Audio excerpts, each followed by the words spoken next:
श्री षष्ठी माता, बाल रक्षा और भाग्यलेख की अधिष्ठात्री देवी। भारतीय धर्म परंपरा में षष्ठी माता को नवजात शिशुओं के रक्षक और उनके जीवन के भाग्य का लेखन करने वाली मातृशक्ति माना जाता है। पुराणों और लोक परंपराओं में उनका अत्यंत आदरपूर्वक उल्लेख मिलता है। षष्ठी माता को ब्रह्मा की मानस पुत्री तथा भगवान स्कंद, कार्तिकेय की पत्नी देवसेना का स्वरूप भी माना गया है। इसी कारण वे बालकों की रक्षा करने वाली और संतान प्रदान करने वाली देवी के रूप में पूजित होती है। उनका वाहन मार्जार अर्थात बिल्ली माना गया है, जो मातृत्व, सावधानी और सूक्ष्म चेतना का प्रतीक है। पुराणों में वर्णित कथा के अनुसार प्राचीन समय में राजा प्रियव्रत नामक एक धर्मात्मा राजा थे।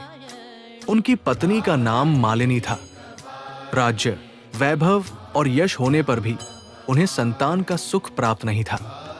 महर्षि कश्यप के निर्देश से उन्होंने पुत्रेष्टि यज्ञ कराया। यज्ञ के प्रभाव से रानी को पुत्र प्राप्त हुआ, किंतु वो बालक मृत पैदा हुआ।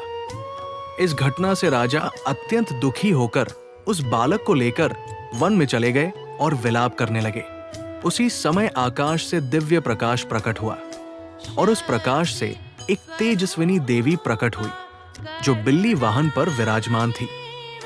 देवी ने स्वयं को ब्रह्मा की मानस पुत्री षष्ठी देवी बताया और कहा कि वे समस्त बालकों की रक्षा करने वाली शक्ति है। राजा ने करुणा की प्रार्थना की। तब देवी ने उस मृत बालक को स्पर्श किया और वो बालक पुनः जीवित हो गया। देवी ने राजा से कहा कि आज से वे संसार के प्रत्येक नवजात शिशु की रक्षा करेंगी और जन्म के छठे दिन आकर उसके जीवन का आयु, कर्म और भाग्य लिखेंगी।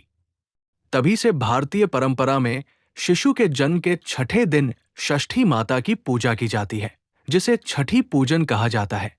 इस दिन ये मान्यता है कि देवी अदृश्य रूप में आकर शिशु का भविष्य लिखती है। इस स्तुति का भाव यह है कि षष्ठी देवी समस्त बालकों को जीवन देने वाली, उनकी भारतीय संस्कृति में भाग्य प्रदान करने वाली जन्म होता है। तो ये माना जाता है समस्त जगत का बालक के जीवन की रक्षा और उसके भविष्य का मंगल लेखन केवल माता पिता ही नहीं बल्कि दिव्य मातृशक्ति षष्ठी देवी भी करती है। इसलिए छठे दिन देवी का स्मरण और पूजन किया जाता है ताकि शिशु को दीर्घायु, सौभाग्य और समृद्ध जीवन प्राप्त हो।